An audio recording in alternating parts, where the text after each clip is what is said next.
My name is Tanya Thierhood, and I graduated in 1995 from Moravian, and I played field hockey and softball. My name is Abby Schaefer. I am a 2012 graduate, and I was on the women's track and field team.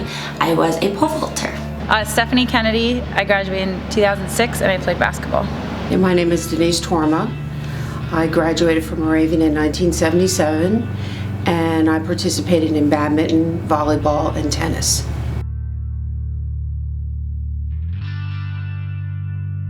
Both my brothers went to Moravian and my dad went to Moravian, so it was kind of in the family. Homegrown from Bethlehem. I lived here all my life, and so Moravian sort of was always a part of just growing up. Would often come over as my family and watch the softball games, watch soccer, watch the football. I wanted to play two sports, so that was like another. I didn't think I could do that at a D1 school and still pull the academics, so that's why I came to Moravian. My story about how I got to Moravian College is a little bit different. I actually went to Virginia Tech for a year. I did the entire D1 athletics. I was recruited pretty heavily in my high school career. Every day your life is track and field and pole vaulting. My grades started to slip, and I'm secretly a nerd at heart, so I was like, I can't really do this. My friends were at Moravian. It was 20 minutes from where I lived. Decided to ultimately come back home. Coach Walt was the coach at the time, and I was like, do you think I could be on your track team? And he was like, of course you can. It was, in retrospect, it was different than it is today.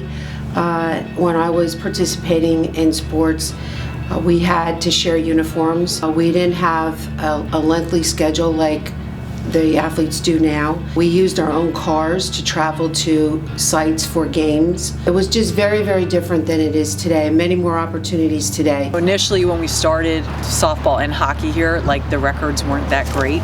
I'm like a type A personality, and like I wanted to win right from the get-go. When Burton came on, he just got this different mentality for us, and you can see it now how he's built the program here.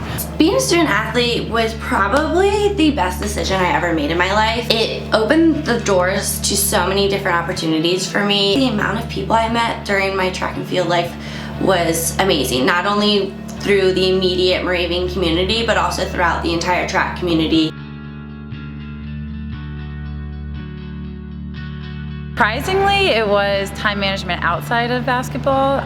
During the basketball season, I was pretty good at managing classwork and schoolwork, but then when you had the off season and you had more free time, that's kind of where my time management fell apart. So it was almost like I wish I would have had it sort of the whole time. For track, I would start in September and I would go all the way until the end of May. So at that point, my body was like shutting down, but it's at that point where you can't have your body shut down because you're ultimately coming to the point where you're supposed to peak. You're like, okay, I have to get out of bed for practice, but then it's also finals and midterm time, and there's projects that have to be finished, and you can't kind of let yourself succumb to that pain. You just have to keep pushing forward. Academics. I struggled when I came to Moravian as a freshman, but by the time I graduated, I did fairly well. When I went on for my master's, graduated with distinction, and so it all paid off. The hard work really does pay off.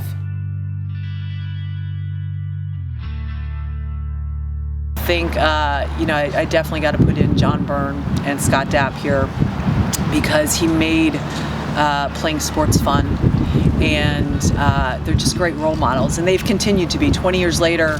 Coach Spurk definitely had made me have way more confidence in myself than I ever did as far as my athletic abilities. The other influential people were the girls that were sitting on the bench because, always had your back. They were always cheering you on. They pushed you in practice, and that's a really hard role to play. Dawn Ketterman Benner.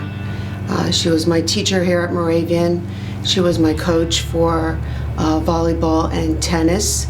And I don't think there's anyone that I've met that exudes as much passion for learning and teaching and coaching as Dawn.